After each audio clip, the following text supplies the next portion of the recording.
This is Sam Prue from Who Would Win Masters. We've opened new official channels and we want you there.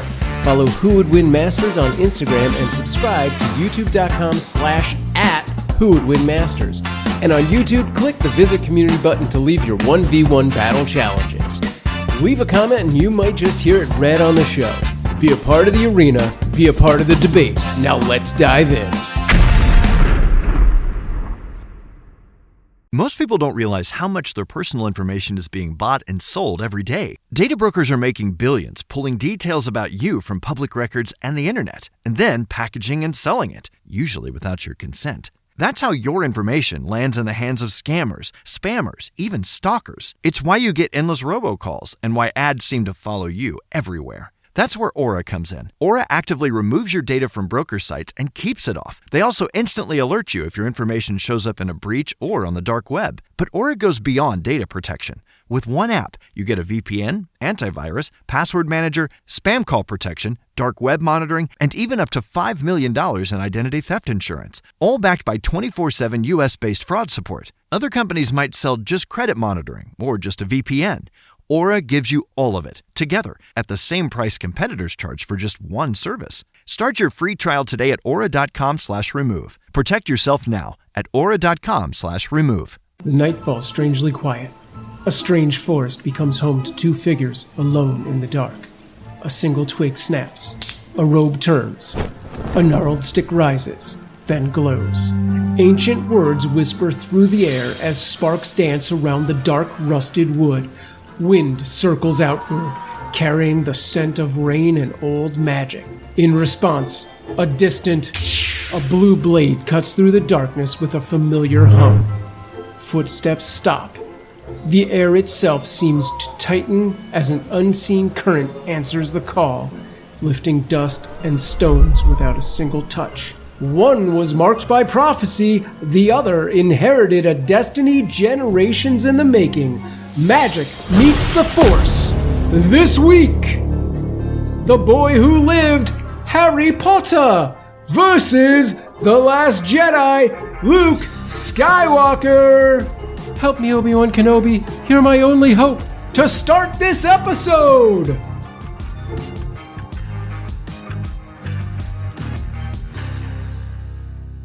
Tonight we discover that if you boil fantasy and sci-fi down to their basic ingredients, sometimes all you get are two guys with glowing sticks and some serious family issues.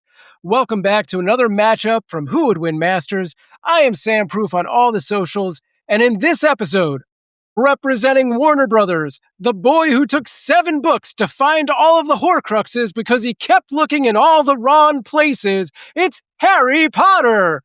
And representing Lucasfilms, the Jedi who found out Father's Day can be a real cis show, it's Luke Skywalker. Give him a hand, folks. All right, let's meet today's guest. Our guest is the best-selling author, creator of Badd Grammmar, publisher of Gungnir Books, Matthew Medney. Matthew, welcome to the show. What's up, everyone? How's it How going? you doing? What draws you to Harry Potter? Well, I mean, I am a lifelong holder of the Elder Wand and the Deathly Hallows. I would just say it was a book series that came out right as I was Harry's age. So he was 12 when I was 12, and I just read them every year growing up. And the magic of that world is very economical in the words used in the book. So I'm just a huge fan. Awesome. Do you have a favorite book? Ooh, favorite book is probably Goblet of Fire. Okay. All right, cool. All right, well, let's get into just because, things. Quidditch World Cup, you know? I mean, sure. Quidditch World Cup. Yeah, Quidditch is the best part. All that other hoo-ha with the noseless guy, whatever. All right, let's get into today's Tale of the Tape, and then we'll meet your opponent. Today's Tale of the Tape is brought to you by the Cool Stick Club. Everybody likes a cool stick. You're walking through the woods, you spot it, a perfectly straight branch, nice grip, good weight, maybe a little forked at the end. You pick it up. Suddenly, you're 10 years old again. At the Cool Stick Club, we believe life is too short for mediocre sticks. Whether you're a wizard, a space knight, or just a guy pointing at things dramatically, we've got the stick for you. Long sticks, short sticks, curved sticks, elegant sticks. even our exclusive line of premium glow sticks for those moments when your stick needs simply is to shine brighter than everyone else's. AI sticks? Sure, we got 'em. And remember, it's not about the size of your stick, it's how confidently you wave it around while making dramatic sound effects. Every month, stick spurts are out there searching for nature's finest, pointiest, pokiest, swishiest, and whooshiest sticks. That's our premium stick guarantee, because when someone says, "Whoa, that's a really cool stick," you'll know that you've made it. And if you want to grab some virtual sticks, just say, "Alexa, open Cool Stick Club," and then find me a cool stick. Disclaimer: please do not challenge strangers to duels. Glow sticks are not magical. Actual magic sold separately. Stick quality may vary. That sounds really fun. So, yeah, if you're a member of the Discord, send us a picture of your cool sticks today. No, please don't do that. Don't do that. I don't want to see that. Okay, all right, let's move on. Tonight, we have the heavyweight of heavyweight battles. On one side, we have Harry Potter, the boy who lived, who is a magically attuned youth who attends the wizarding school Hogwarts to learn his craft. Facing down his demons both outside and within, Harry embodies the hope and strength of spirit needed in the darkest of times. Harry Potter was created by nobody of note and first appeared in the novel Harry Potter and the Philosopher's Stone back in 1997. On the other side, we have Luke Skywalker. Luke is a Force-attuned youth who is trained by a series of mentors in a space wizardry called the Force. Facing down his demons both outside and within, Luke embodies the hope and strength of spirit needed in the darkest of times. Luke was created by George Lucas and first appeared in the movie Star Wars Episode 4, A New Hope, in 1977. Speaking of demons outside and within, it is time to introduce your opponent. He's big, he's bad, he can actually work a match. It's Ray Stakenas! Ray, how are you feeling about today's matchup? I am thrilled to be doing this matchup today. You know, on the previous incarnation of Who Would Win, we did Harry Potter versus Luke Skywalker, and it was our most listened to episode of all time. And I said, well, we've got a new property. This is Who Would Win Masters. We're doing it better. We're doing it the right way. We're going to rock this out of the park. So when I got connected with Matt over here and he said, I want to do Harry Potter on the Who Would Win Masters show, I said, boy, howdy, have I got a matchup for you then. And here we are. I will be taking Luke Skywalker, the Force-attuned boy who lived. Awesome. All right. I hope everyone's ready for that. Nice. We're ready to rock. Then let's get into it. It is time for our rules in under 1 minute. Here are your rules for Who Would Win Masters in 1 minute. Number 1, there will be 3 timed rounds with counterpoints allowed. Number 2, characters will have no prior knowledge of their opponent and no outside interference will be allowed. Number 3, keep the characters in character. Outliers and crossovers will be given less weight. Number 4, battles can be won by death, knockout, battlefield removal, or incapacitation. And number 5, after the battle, I will give my unofficial opinion as to who wins and why. However, I am just one voice. It will be up to all of you on our social media and our Patreon to make your voices heard as to who won. And let me add, people have been asking on the Patreon and Discord, when is the musical song version of the Rules of Who Would Win Masters going to occur?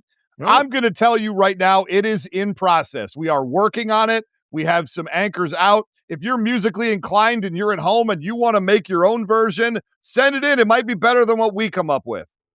All right, you heard it, folks. Get in on that. If you do decide to send us your composition, email whowouldwinmasters@gmail.com, or feel free to post it on the Discord and get other opinions from folks in the community as well. Now, that being said, it is time to get into the battle. It is time for our point number 1. Matthew, as our guest, you will start us off. 3 minutes on the clock, starting now. Awesome. Well, I think the most important point about Harry Potter is that he was birthed and defended through love. I know Ray Skywalker knows a little bit about love over there because he has a Dan Campbell Lions flag up in there, and they're all about the love in the brotherly city. And Harry Potter, his magic is not just derived from his ability to care about everyone around him. He literally was birthed and defended through love. If Lily didn't die defending him, he would not be the chosen one. And he did not have to be the chosen one. If you all remember, it could have been Neville Longbottom. So his entire life was decided by a prophecy that he who must not be named decided to embody Harry with. Now, not just did he get imbued with a secret Horcrux that then he had to figure out a way to use love to destroy. We're all on the same page. He had to give up his own life to defend the entirety of Hogwarts, to then let that Horcrux be destroyed from within him and give his life a chance to emerge once again. Now, I think it's ridiculous that nobody realized he might have been a Horcrux because he was talking to snakes early on. We should have realized that probably by book 3, but that's not here or there. What's important to know is that love in the book and in Harry is the reason that he is a superior character to anybody else, because he doesn't want to be anything. He does not ask for this. He is not thrown into a galactic empire because of his asshole dad. No, his entire life was dedicated to love. James, Lily, Dumbledore, Hagrid, all of these surrounding cast of characters did everything they could to nurture Harry into creating a way of life that would be just wonderfully beautiful. Sirius and Lupin, obviously, Pettigrew is just the biggest of all demons, destroying a future that should have happened. But everybody else came around this baby and said, despite the evil in the world right now, despite what Voldemort is doing, 30 seconds remaining. We are going to adorn you with love and adorn you with all of these abilities to defend yourself, so that in the darkest of dark, you know that a light still shines and that you are still loved. And there is no other character that has that level of power. And then that reflection done where he does that for his entire student body. Just what Lily did for him, he did for all of Hogwarts.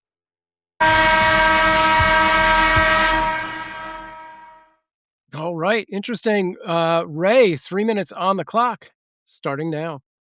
So if I break down your first point is people really like Harry and he died. That is how you're going to open your point number 1 with who would win in a fight between Harry Potter and Luke Skywalker. I disagree. And I'm going to talk about how Luke Skywalker actually would win a fight against Harry Potter. By the way, everybody loves Luke too. He got loved so much he got hidden from his dad. It's fine. All of it's fine. But let's talk about Luke's physical properties. A thing that will actually cause him to win this fight.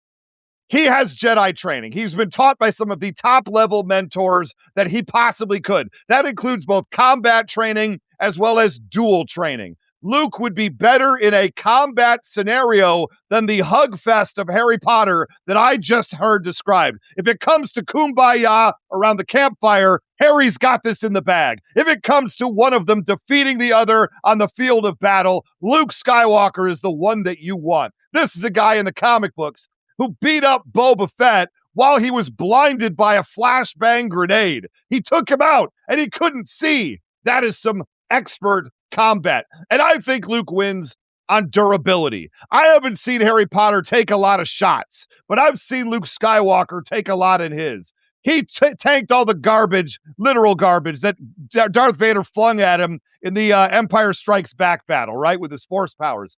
Luke in the comic books got smacked real hard by somebody named Congo the Disemboweler. I honestly don't really know who that is, but that name is so awesome I wanted it in this episode. He tanked a crap load of Palpatine's Force Lightning. He could also fall a long way. He fell out of an AT-AT, was fine. This is a guy who fell out of Cloud City. That's pretty rough.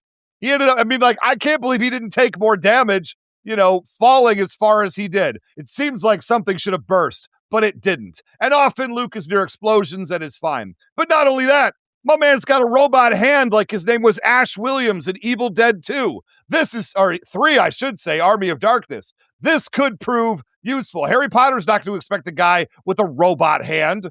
That could actually, if he gets a grip on him, could really put the squeeze, if you will, on Harry Potter in a close environment. Also, Luke can assess environment in stressful combat situations. Remember when he threw the rock that hit the control panel that brought the gate down on that Rancor's head under Jabba's palace? Well, Pepperidge Farm remembers. And finally, he's much more athletic than Harry Potter.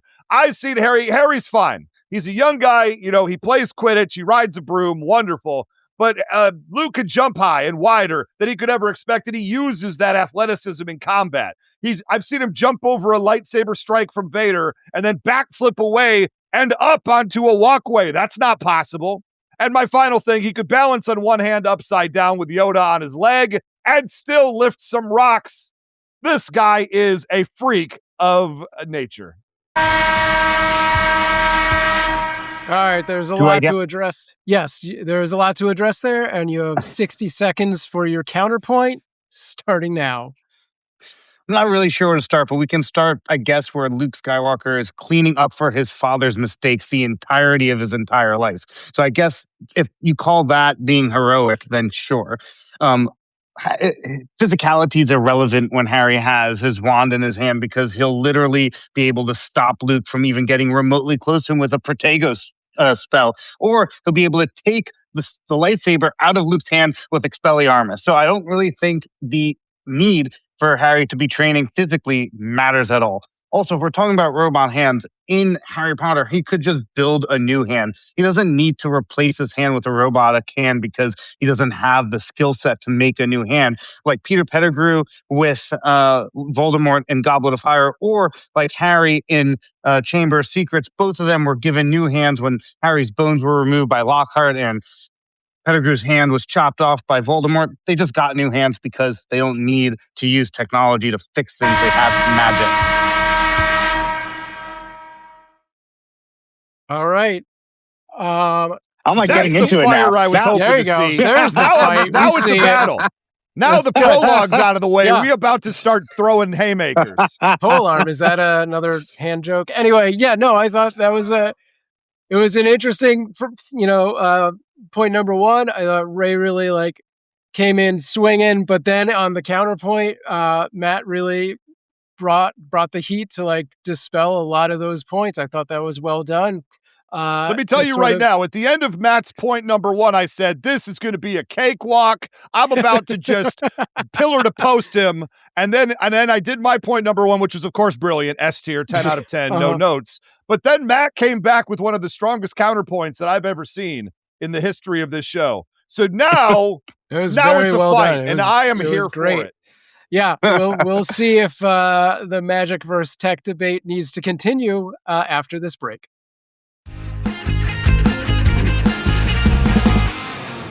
Most people don't realize how much their personal information is being bought and sold every day. Data brokers are making billions, pulling details about you from public records and the internet, and then packaging and selling it, usually without your consent. That's how your information lands in the hands of scammers, spammers, even stalkers. It's why you get endless robocalls and why ads seem to follow you everywhere. That's where Aura comes in. Aura actively removes your data from broker sites and keeps it off. They also instantly alert you if your information shows up in a breach or on the dark web. But Aura goes beyond data protection. With one app, you get a VPN, antivirus, password manager, spam call protection, dark web monitoring, and even up to $5 million in identity theft insurance, all backed by 24/7 US-based fraud support. Other companies might sell just credit monitoring or just a VPN. Aura gives you all of it, together, at the same price competitors charge for just one service. Start your free trial today at aura.com/remove. Protect yourself now at aura.com/remove.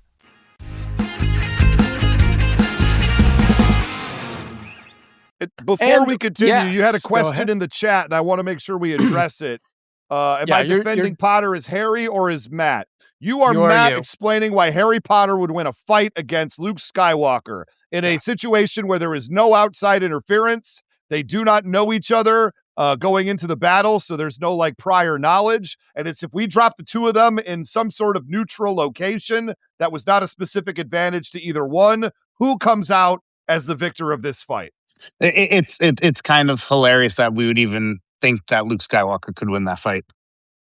I'm glad to hear you say that. Now I want to get that fire Wow. for our point number 2. All right. All right. And we're back. Let's get right into point number 2. Matt, you will start us off again with 3 minutes on the clock, starting now. Okay, so let's just quickly talk about how Harry can fly on a broomstick and hasn't even remotely touched dark magic, but we know he can. He's used the Cruciatus Curse. He's used the Imperious Curse. He's done things that he's needed to do in the Battle of Hogwarts. So we know he has the capability and the prowess to use such weapons. All he would need to do in this fight is Imperio Luke and tell him to saber himself, and the fight is over. So there is no battle here. But let's just say Harry is more virtuous than that because, and in my first point, to be very clear, the reason I harped on love is because love with Harry is a weapon. Just like how Voldemort never understood how powerful love was, and that was his downfall. It's why it's Ray's downfall here. He's not grasping how important love is in the ability to fight. Harry also has a broomstick, a firebolt. He would bring the firebolt, or wait, if he can't bring it, he would just call it. Like he called it from 10,000 feet away when he fought the dragon in Goblet of Fire. So Harry's ability to use things that are not presently near him is easy enough for him to call. He can also call the mer people if we drop Harry and Luke near an ocean, and he can just go call any amalgamation of interesting beings to his assistance because he does lead an entire subculture of beings. Luke is kind of that, but he does it in the shadows. People kind of hear who he is. If we're talking about the timeline of Star Wars, every so many years, the Jedi just go into myth. Harry and the wizarding world, to them, is a very articulately discerned culture that has history, and everybody knows who the boy who lived is. So he has a ton of allies. Not to mention, the most important thing is he used the Elder Wand to fix his wand. So he has the power of the Elder Wand in his wand that he finds to be the only magical item he wants to use in a fight. This is the guy who has disarmed Voldemort, who has disarmed Draco Malfoy when he was using the Elder Wand, which made him the Master of Death. We are talking about the literal reincarnation of a character who has the title Master of Death. And we are trying to think that he could not... 30 seconds remaining. Physicality matters in a fight. Why does the way... Let's just have him take out his invisibility cloak and see what happens. The amount of items that Harry keeps on him at any one point would allow him to win any fight at any point. Doesn't even matter who it is. He would destroy Darth Vader in an instant fight, and Luke is a fraction of that amount of power. All right, Ray, 3 minutes on the clock for your point number 2, starting now.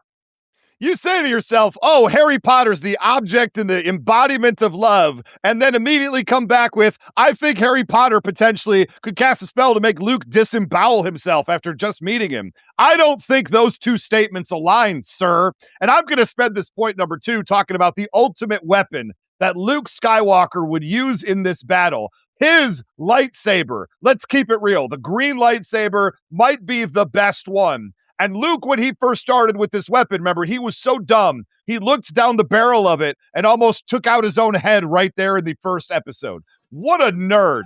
But he also used wild swings against Darth Vader in Empire Strikes Back, and Vader was so embarrassed by this, he beat him one-handed. I had a friend do that to me in racquetball once, and it was, quite frankly, shameful. I was so bad he went left-handed and crushed me. But I'm not here to talk about that. Eventually, Luke Skywalker, unlike me in racquetball, became one of the most skilled and feared combatants in the universe. Galaxy, I don't know how this works, but Luke Skywalker uses a combat style that is highly adaptive, and it's a hybrid form. He focused mainly originally on forms 3, 4, and 5, which he learned from either fighting Vader or training with Yoda, which is counterattacking, acrobatics, and defense. He works on defense first and then counterattacks when possible. But as he became a Grandmaster, he learned all 7 of the classic forms of lightsaber and then invented a few more of his own. That's the type of combatant we're talking about today. Harry Potter. When did Harry Potter invent spells? Maybe he did. You read the books, I didn't.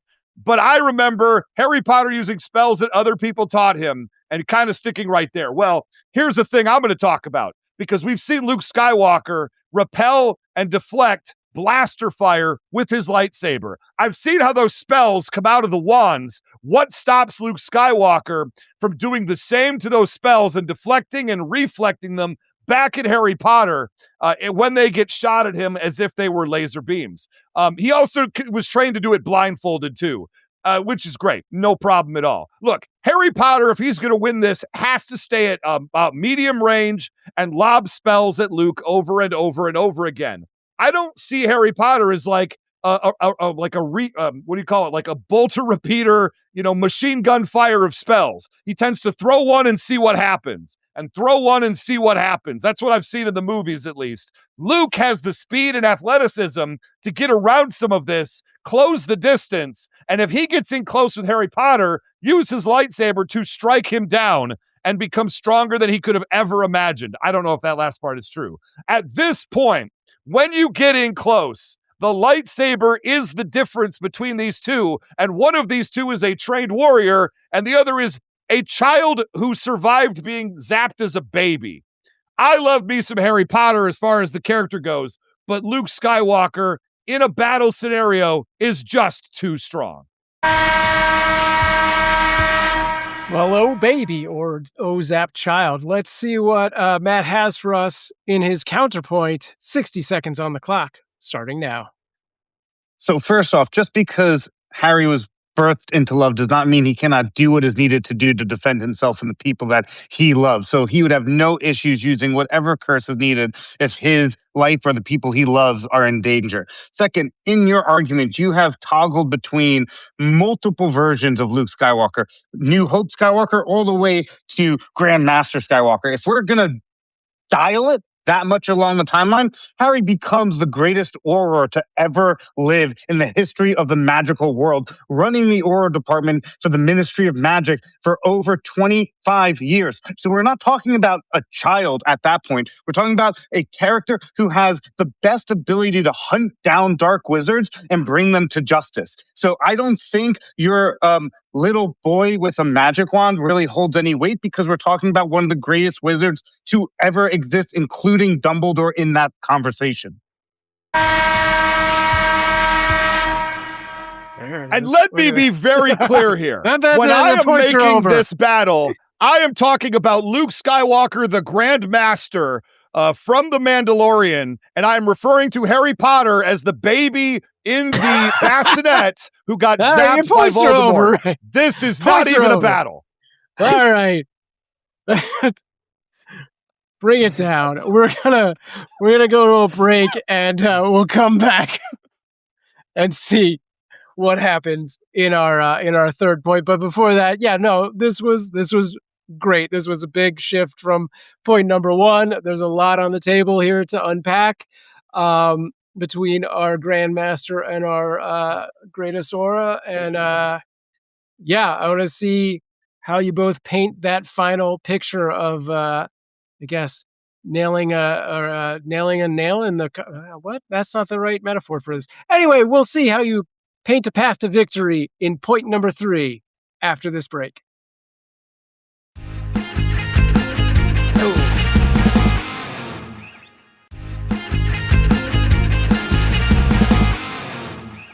All right, gang, let's do it. This is our point number 3. Matt, 3 minutes on the clock, starting now.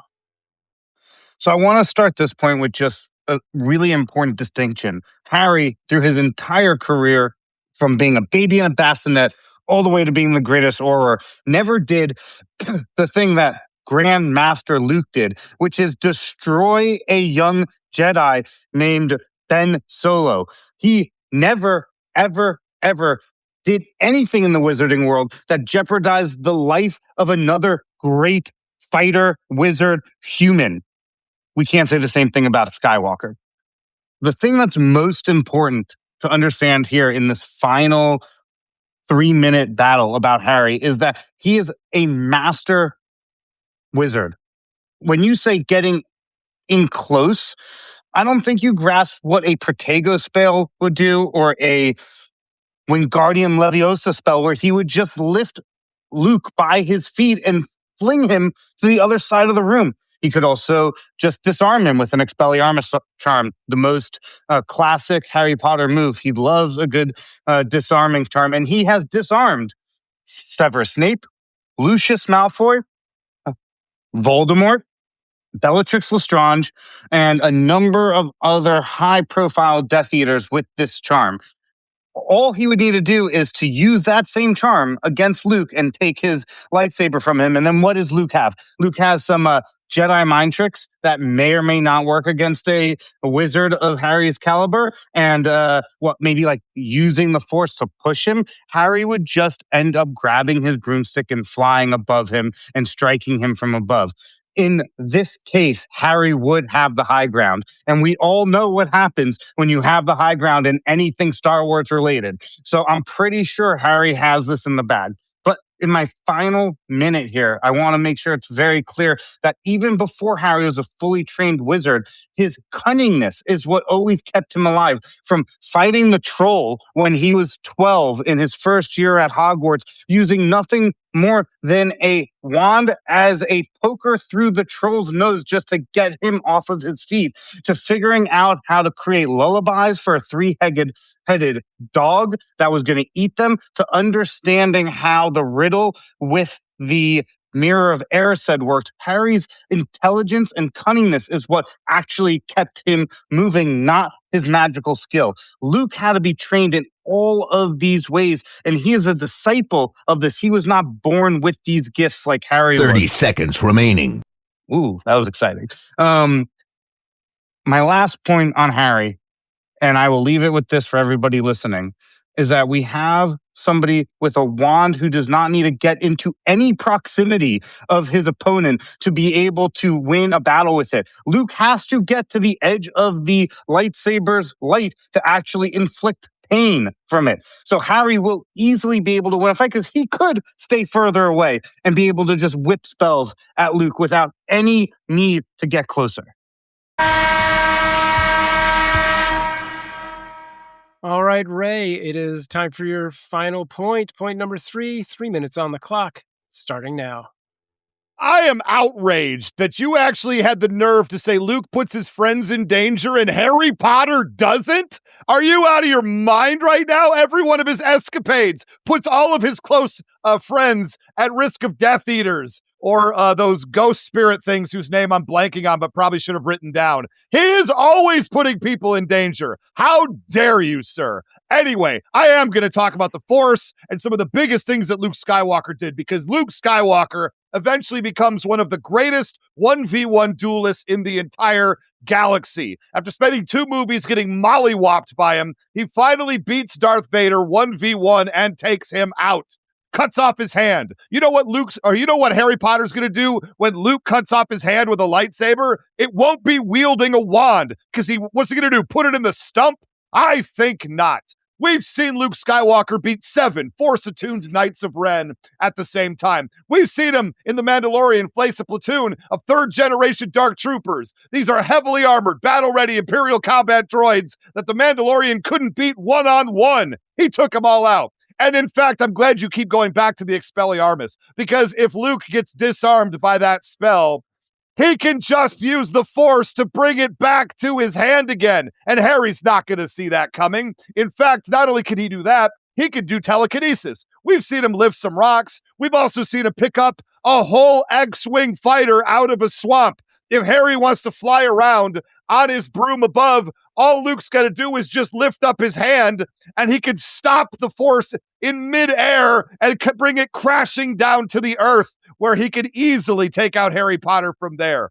He also would use the Force push, yes, because Harry Potter has to say these words out loud. I mean, I guess he could think them too. The point is, as I learned in Dungeons & Dragons, that requires an element of focus. And Force pushing and Force moving around his body would disorient him and disrupt Harry Potter from his spell casting. Also, he could hit him with objects telekinetically around him like Vader did to him. And also use your darn cloak. Go invisible, because Luke can use the Force to sense threats around him.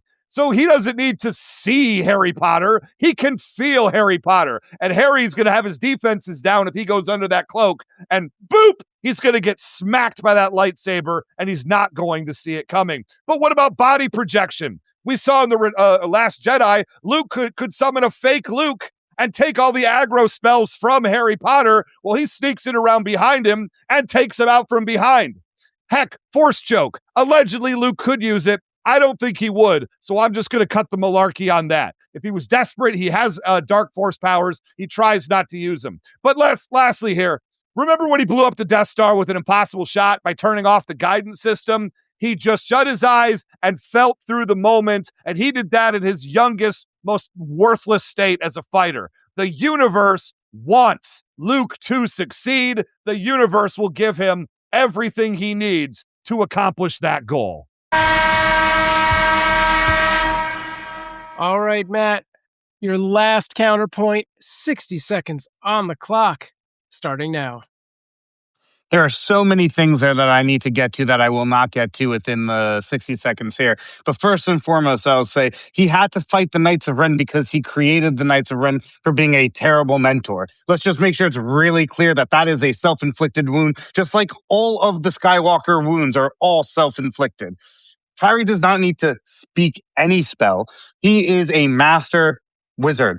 You can think them. He does not need to focus. He is able to do them at his own will.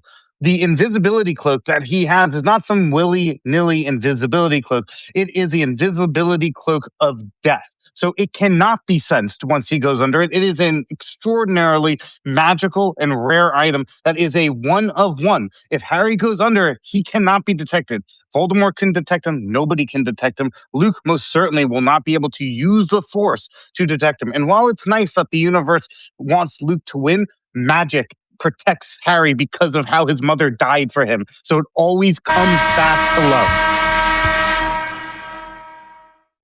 All right, now, as always, Ray has not had counterpoints throughout the show, but he does get a final thought. So, Ray, whenever you're ready. You know, you're talking a lot about love through all of your 3 points, and what I don't love is how hard you made me work for this. I really did feel like we were daisies in the park, and then you came about as hard as anybody's come on this show, and you made me a little bit nervous. Thankfully, I'm still going to win. Thankfully, my points were obviously better. I appreciate that Harry, who has no physical abilities whatsoever and would get pushed around by, a sausage racer at a Milwaukee Brewers game. I am not worried about Harry physically at all. I would be concerned about Harry's endurance, quite honestly, hanging with Luke and having to fight as hard as he is. I would be worried because if I see him cast a lot of spells, it takes a lot out of him. Meanwhile, I see Luke Skywalker with this endurance partially propped up by the Force, which is its own set of magic, I would point out again. And I think that's a perfect counter to what Harry is. You look at these two characters. Harry Potter is a great magician. He's the David Blaine of his own generation, and that's great.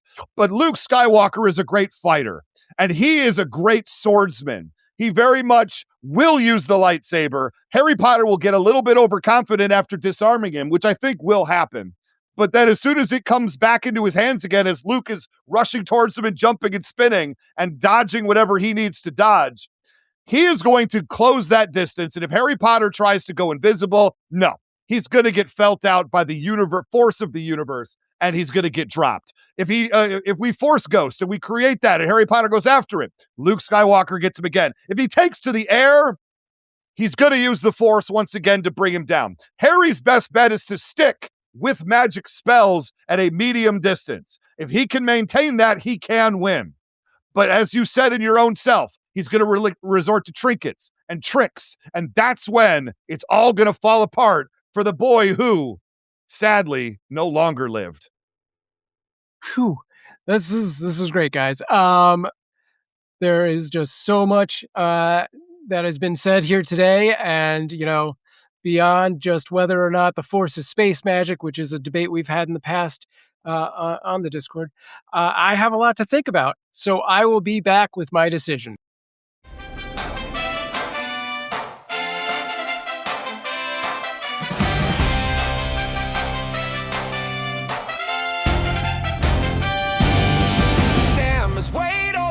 Made 2 figures made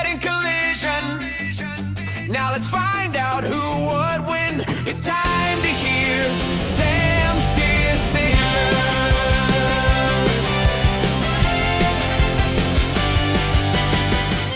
Gentlemen, well done. This is, I think, extremely close. I think we're going to see like the narrowest margin we've seen on the polls in a very long time. So, folks, I hope you've grabbed some butterbeer or a blue milk. Sit back, kick your legs up in your slughorn armchair, or cuddle up in your tauntaun. I've got things to say. This was a fantastic battle, and it was great seeing how similar these characters are, which is as interesting as seeing their hero's journey that they each took, from loving, scarred prophecy baby to whining, angsty Destiny's Child. But the writing's on the wall. Matt had, let's call it, a cozy start, as Ray would call it, Harry Potter Hugfest. But after Ray came out swinging, one-handed, mind you, Matt picked up the pace and laid down some serious wand whipping. The scene in my mind certainly plays out that these two come face to face, and in a flick and a swish, Harry disarms the robot-handed Luke with an Expelliarmus, but with no knowledge of the Force, he watches in disbelief as the Jedi runs toward Harry unarmed. Harry takes to the sky, and now this is where things get the most interesting. I think there are still some questions up in the air, unlike Harry Potter, who has been grounded by the Force. A big point Ray made was about Luke distracting Harry, stopping him from concentrating and casting spells. Matt made the case that Harry, unlike the common wizard, doesn't need to speak and spell, similar to Texas Instruments, for instance. Ray, however, also made the point that Luke could repel spells with his lightsaber like a blaster from a stormtrooper. The fact that Ray didn't say what's good for the goose is good for the gander and Luke could Expelliarmus Harry's wand seems like a missed opportunity. Or if he did say that, I was probably just trying to pronounce Patronus over and over again in my mind. So let's move on. One of the biggest questions that is probably going to make or break this is what Matt brought up, was that the invisibility cloak could hide Harry Potter from the Force sense, even though Luke has gone through so much of his life blindfolded, which, might explain that whole episode 5 kiss. So if that's true, this could lean one way. If it's not, it would lean the other way. Does Harry even have time to get that cloak on mid-melee, though? And I don't think so, which might just take that question out of our hands. In the end, Harry Potter's reliance on a wand to primarily focus his magic more often than not is a crutch. While Luke has decades and decades of Force training that requires no wands, no magic words, no hands even, for me, this is a very, very narrow victory that goes to Red 5. So, Ray, I am giving this to Luke Skywalker. But again, this is my opinion. I am but one voice. You all, the listener, have the chance to make the official vote on our Patreon. Let me say right now, the Patreon vote has been canceled. People do not get to voice their opinions. I'm happy with Sam's decision here, and I think we just call it #Ray is right. We definitely have the poll. It's already live. By the time this episode is aired, yes, it will already be up. Hold on, I got to make some calls to Patreon. Nope, can't do it. Matt, this was so well done, and even though you had that slow start, I think you really did use your time wisely. You pulled out all the stops, and that cloak question is a big one that I think could sway people one way or the other if they think he has time to use it. But any last thoughts on this battle? Oof. I just think you're overvaluing the Force. the metachlorian count is not going to be in his favor here. The reality is that Harry uses the wand, but he is also the master of death, which I did say. That's fair. Ray, any but other is he thoughts the on master of getting his hand cut off? I say the answer is yes. He is the master of getting all the bones in his hand removed. Oh my God. Yep, there it is. It makes it difficult to hold a wand. I've tried. That is true. Well, a big high five to both of you, because that is all one of you can do. Matt, thank you so much for joining us. Do you want to tell people where they can find you online? Yeah, you can find us at gungnir.books.com. That's GUNGNIR books.com, at Badd Grammmar on YouTube. That's Bad with 2 D's and 3 M's. It's our weekly book club show. It's basically if The Office or Community was a book club, is what the show is about. Oh, nice. It's really, really fun. We debate a different book every week on the show. 5-camera, multicam, really well produced. The team's incredible that does it. Our mutual friend Rama is a rock star on that show. And then we have a podcast on the Uncensored Nerds Network called Mead and Myth, where me and my buddy Steve Orlando debate myths and drink a lot of mead. Nice. That's fantastic. All right, Ray, any last thoughts? Yeah, I mean, my last thought is how great I am. I really came in here and just did a wonderful job on this show. I probably have done this before, but I'm going to high five myself because I have both my hands, unlike Harry Potter at the end of this fight. No, wow. I am going to shout out everyone's favorite, Rama Valuri, who helped put this episode together. So shout out to Rama, one of the stars of my audio drama, Vampire the Masquerade's Reclaimed Detroit. Yeah. Okay, a Vampire the Masquerade audio drama. Rama, of course, is the lead in episodes 4 and 6, DJ Max Stylus. And it's one of my favorite characters and one of my favorite people. So shout out Rama Valuri. And go check out, go to vampiredetroit.com or wherever you podcast. Check out Reclaim Detroit. Otherwise, I'm going to say right now, Matt, way to come in here. Give me everything that I could possibly hope for out of a first matchup. A lot of folks come in here and poop the bed.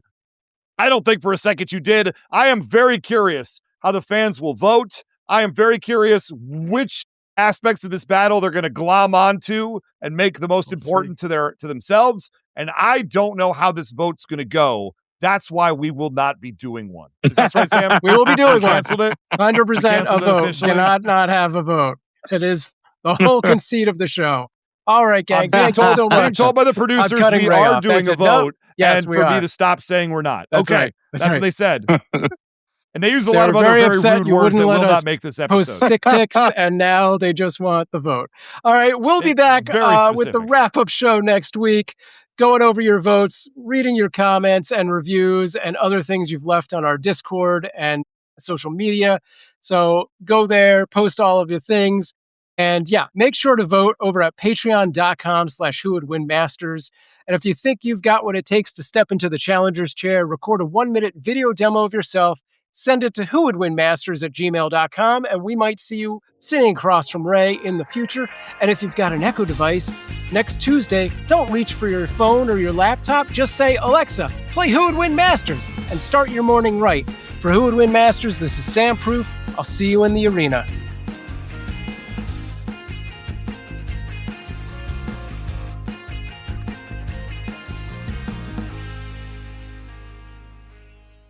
Most people don't realize how much their personal information is being bought and sold every day. Data brokers are making billions, pulling details about you from public records and the internet, and then packaging and selling it, usually without your consent. That's how your information lands in the hands of scammers, spammers, even stalkers. It's why you get endless robocalls and why ads seem to follow you everywhere. That's where Aura comes in. Aura actively removes your data from broker sites and keeps it off. They also instantly alert you if your information shows up in a breach or on the dark web. But Aura goes beyond data protection. With one app, you get a VPN, antivirus, password manager, spam call protection, dark web monitoring, and even up to $5 million in identity theft insurance, all backed by 24/7 US-based fraud support. Other companies might sell just credit monitoring or just a VPN.